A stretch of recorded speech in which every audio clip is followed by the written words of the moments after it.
नमस्ते सभी देशवासियों को मेरा सादर प्रणाम। कवि राष्ट्र भारती आपके सामने आज मजदूरी करना गुनाह है शीर्षक की कविता आपके सामने प्रस्तुत कर रहे हैं। मजदूरी करना गुनाह है, यह जो कविता मैंने हमारे देश के मजदूर लोग जब देश में महामारी आई थी उस समय बहुत ही दर्द सहन करते हुए अपने अपने गांव लौट रहे थे, उस समय उनकी अवस्था का वर्णन मैं अपने कविता में प्रस्तुत कर रहा हूँ। कविता का शीर्षक है मजदूरी करना गुनाह है। नमस्ते। हमें पता नहीं था कि मजदूरी करना गुनाह है। हम एक गांव से हज़ारों मील दूर शहरों में मजदूरी के लिए निकल तो जाते हैं। हम एक गांव से हज़ारों मील दूर शहरों में मजदूरी के लिए निकल तो जाते हैं। दो वक्त की रोटी के लिए अपनी जान भी रेल के पटरी के ऊपर बिछाते हैं। 2 वक्त के रोटी के लिए अपनी जान भी रेल के पटरी के ऊपर बिछाते हैं। मजदूरी करना गुनाह है, हमें पता नहीं था।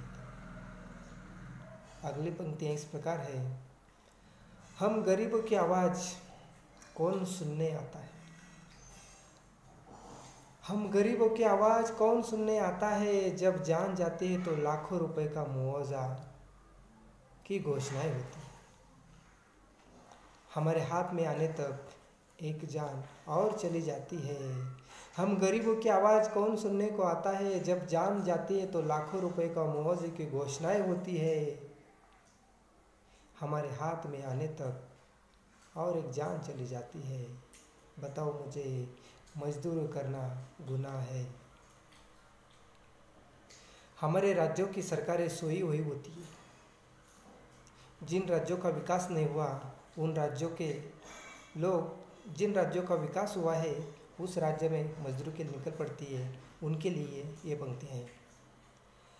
हमारे राज्यों की सरकारें सोई हुई होती है, इसलिए हम सीमाएं बदलकर मजदूरी के लिए दूसरे राज्य में जाना पड़ता है।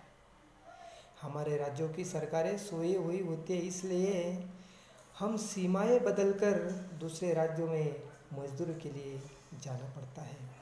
आज़ादी मिली तभी यही हाल था और आज़ादी के बाद कुछ बदल कर हालात यूं है। मजदूरी करना गुनाह है, हमें पता नहीं था।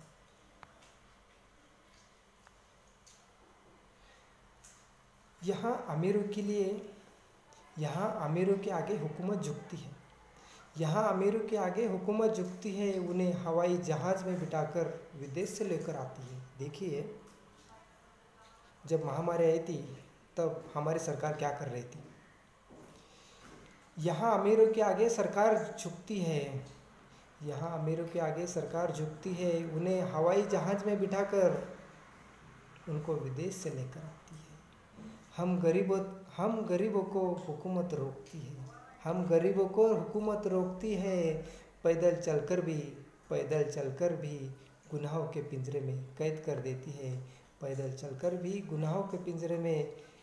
कर देती है।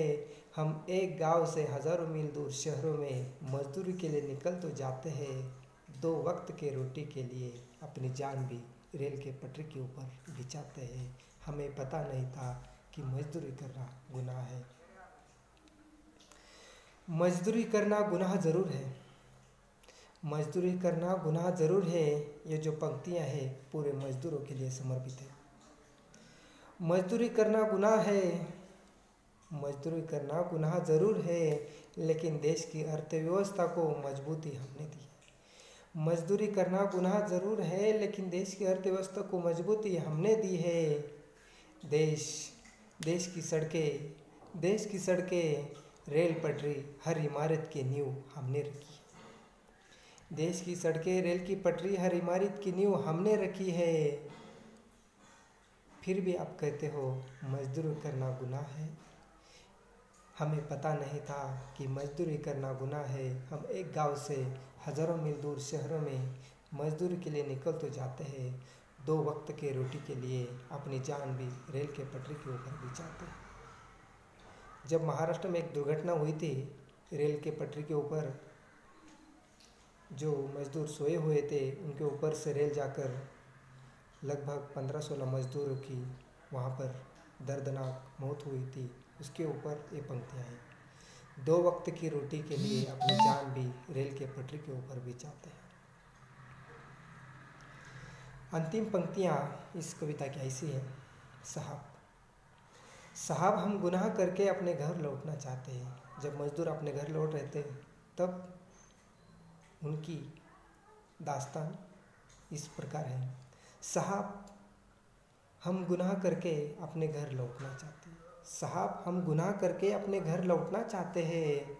हमारे गांव की उस छाँव में जीना चाहते हैं। हमारे गांव की उस छाँव में जीना चाहते हैं। शहर तो हमने सुधारा है। देखिए मजदूर लोग क्या कहते हैं, शहर तो हमने सुधारा है, अब गांव को भी शहर बनाने लौट रहे हैं। साहब हम गुनाह करके अपने घर लौटना चाहते हैं। साहब हम गुनाह करके अपने घर लौटना चाहते हैं। हमारे गांव के उस छाँव में जीना चाहते हैं। हमारे उस गांव के उस छाँव में जीना चाहते हैं। शहर तो हमने सुधारा है, शहर तो हमने सुधारा है, अब गांव को भी शहर बनाने हम लौट रहे हैं। हम गांव को भी शहर बनाना लौट रहे हैं। मजदूरी करना गुनाह है, मजदूरी करना गुनाह है। हमें पता नहीं था, फिर भी हमने हमारे देश को सुधारा है, ऐसा हमारे देश के मजदूर कहते हैं। ऐसी ये मजदूरी करना गुनाह है नामक यह कविता समाप्त हुई। धन्यवाद, बहुत बहुत शुक्रिया।